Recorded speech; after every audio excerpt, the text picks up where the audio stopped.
কম সময়ে তৈরি হয়ে যাওয়া দারুণ একটা সুস্বাদু পদ কিন্তু যারা কর্মব্যস্ত জীবনে সময় পান না তাদের জন্য কিন্তু এরকম একটা রেসিপি কিন্তু আইডিয়াল। কেমন লাগলো আপনাদের আমাকে কমেন্ট বক্সে জানাবেন, বানিয়ে কিন্তু অবশ্যই খাবেন, দারুণ হয়েছে খেতে। তোমার কেমন লাগছে? ভেরি গুড, দারুণ হয়েছে। সাথে একটা ডিমের পোচ করে নিয়েছি, তাতে কিন্তু খেতে আরো বেশি ভালো লাগছে ডিমের পোচটা দিয়ে। সোমাস বেকিং এন্ড কুকিং এ আপনাদের সবাইকে স্বাগত জানিয়ে আজ একটা হোল মিল রেসিপি আপনাদের সাথে শেয়ার করছি। এই কর্মব্যস্ত জীবনে কিন্তু সবার হাতে সময় খুব কম, তাই আলাদা করে ডাল ভাত তরকারি রান্না না করে একসাথে যদি এরকম একটা হোল মিল তৈরি করে নিয়ে নেওয়া যায় তাহলে কিন্তু সময়ও কম লাগে, খেতেও ভালো হয়। আজ যেটা তৈরি করেছি সেটা হলো লোবিয়া, ব্রাউন রাইস এবং ভেজিটেবল দিয়ে একটা হোল মিল। তাহলে চলুন দেখে নি কি করে বানালাম। এখানে লোবিয়া নিয়েছি 100 গ্রাম। লোবিয়াটাকে ভালো মতো ধুইয়ে সারা রাত্রি ভিজিয়ে রেখেছিলাম। লোবিয়াটা এবার সাইডে সরিয়ে রাখলাম। এখানে ব্রাউন রাইস নিয়েছি, আমার হাতের মুঠের 2 মুঠ ব্রাউন রাইস নিয়েছি, ওজনে হলো 80 গ্রাম।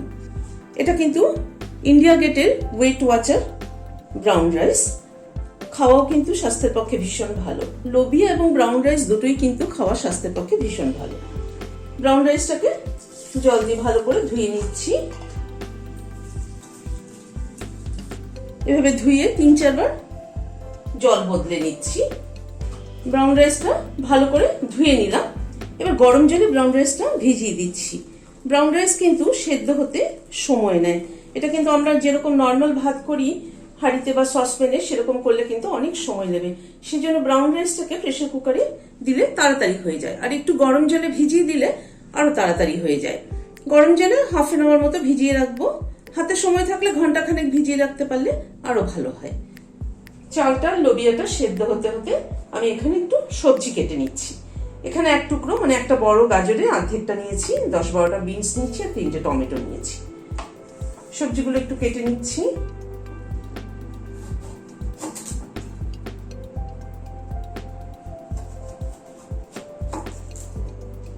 এইভাবে গাজরটাকে লম্বা লম্বা করে কেটে নিচ্ছি।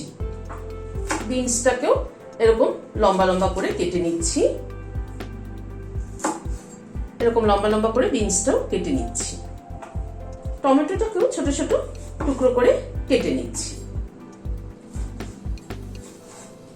এরকম ছোট ছোট টুকরো করে টমেটোটাও কেটে নিচ্ছি। টমেটো, গাজর, বিনস সবগুলোকে কেটে নিলাম। প্রেসার কুকারে জল ফুটছে, লোবিয়াটা দিয়ে দিচ্ছি, চালটাও দিয়ে দিচ্ছি, হাফ টিস্পুন নুন দিয়ে দিচ্ছি, দিয়ে প্রেসারটা লাগিয়ে দিচ্ছি। 3টে সিটি পড়া অবধি অপেক্ষা করব, তারপরে গ্যাসটা বন্ধ করে দিয়ে প্রেসারটা রিলিজ হতে দেব। 3টে সিটি পড়ার পরে নামিয়ে প্রেসারটা রিলিজ হতে দিয়েছি। দিয়ে এবার কড়াইটা গ্যাসে বসিয়েছি। সরষের তেল দিচ্ছি। তেলে প্রথমে একটা শুকনো লঙ্কা ফোড়ন দিচ্ছি, একটা তেজপাতাকে অর্ধেক করে দিয়ে দিলাম, হাফ টিস্পুন জিরে দিলাম। গ্যাসের ফ্লেমটাকে মিডিয়ামে রেখে ফোড়নটা একটু ক্র্যাক করিয়ে নিচ্ছি।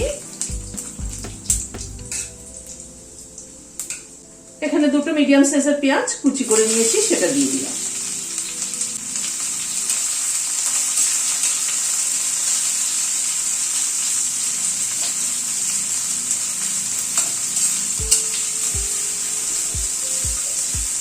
পেঁয়াজটাকে হালকা করে ভেজে নিচ্ছি। আগে পেঁয়াজটা একটু হালকা করে ভেজে নিলাম। 1 টিস্পুন রসুন বাটা দিলাম। 4টে কাঁচা লঙ্কা বেটে রেখেছি, সেটা দিয়ে দিলাম।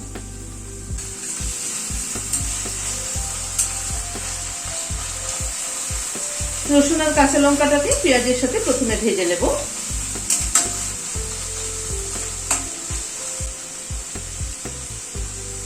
রসুন আর কাঁচা লঙ্কাটাকে হালকা করে ভেজে নিলাম পেঁয়াজের সাথে। এরপরে আদা বাটা দিচ্ছি, 1 টিস্পুন আদা বাটা দিয়ে দিলাম।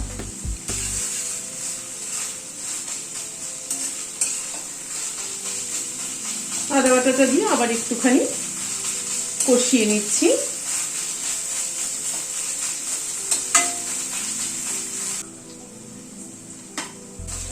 সব মশলাগুলো আবার একটুখানি কষিয়ে নিলাম।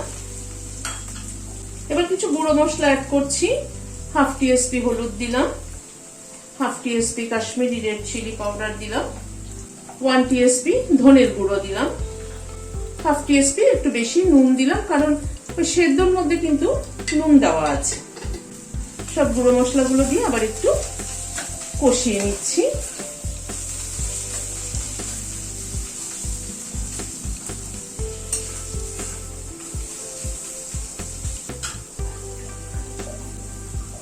এবার সবজিগুলো একে একে অ্যাড করে দিচ্ছি। গাজরটা দিয়ে দিলাম,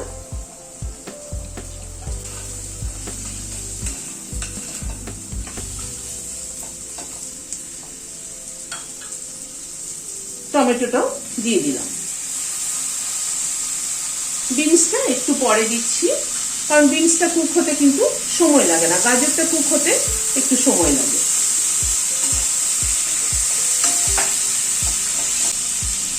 এবার একটু ঢেকে দিচ্ছি, গ্যাসের ফ্লেমটাকে মিডিয়ামে করে দিয়ে একটু ঢেকে দিলাম গাজরটা একটু কুক হওয়ার জন্য।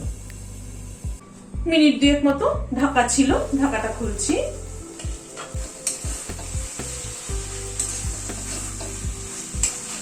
টমেটোগুলো গলে গেছে। টমেটোগুলো একটু গলে গেলেই কিন্তু একটু টক টক ভাব আসবে, খেতে কিন্তু ভালো লাগবে।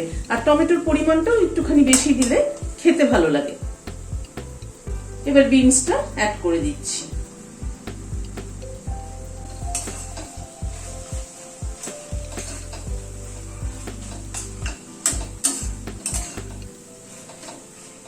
বিনসটা অ্যাড করে দিয়ে আবার একটু ঢেকে দিচ্ছি। আবারও মিনিট 2 মতো ঢাকা ছিল, ঢাকাটা খুলছি।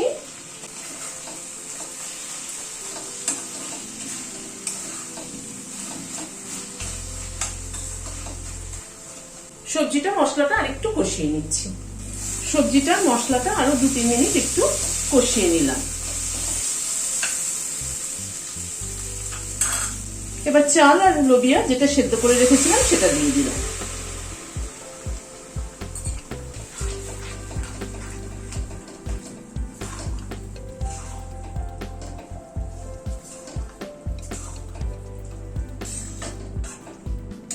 আলাদা করে ডাল বা তরকারি না বানিয়ে লাঞ্চ বা ডিনারে কিন্তু এরকম একটা হোল মিল বানিয়ে খেয়ে নিতে পারা যায়, সেটা সময়ও কিন্তু অনেক কম লাগে।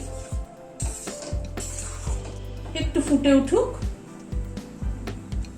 1 টিএসপি চিনি দিয়ে দিলাম। নুন মিষ্টির ব্যালেন্সটা ঠিক না হলে কিন্তু খেতে ভালো লাগবে না। যেহেতু একটু টমেটোর পরিমাণটাও বেশি আছে, একটু টক টক, একটু হালকা নুন মিষ্টির ব্যালেন্সটা যদি ঠিক হয় তাহলে কিন্তু খেতে স্বাদ হয়।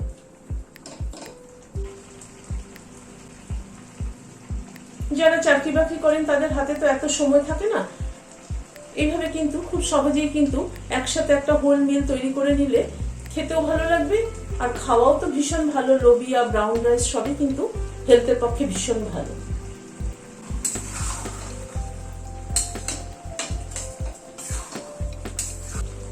একটু নুন মিষ্টিটা চেক করে নিচ্ছি, একদম ঠিক আছে। এবার খানিকটা ধনেপাতা কুচি ছড়িয়ে দিচ্ছি।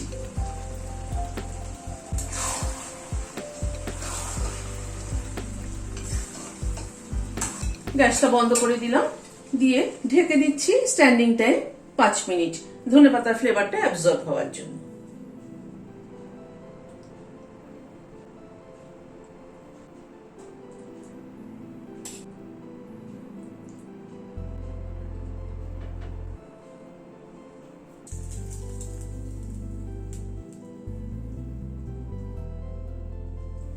আজকের আমার এই রেসিপিটি কেমন লাগলো আমাকে কমেন্ট বক্সে জানাবেন।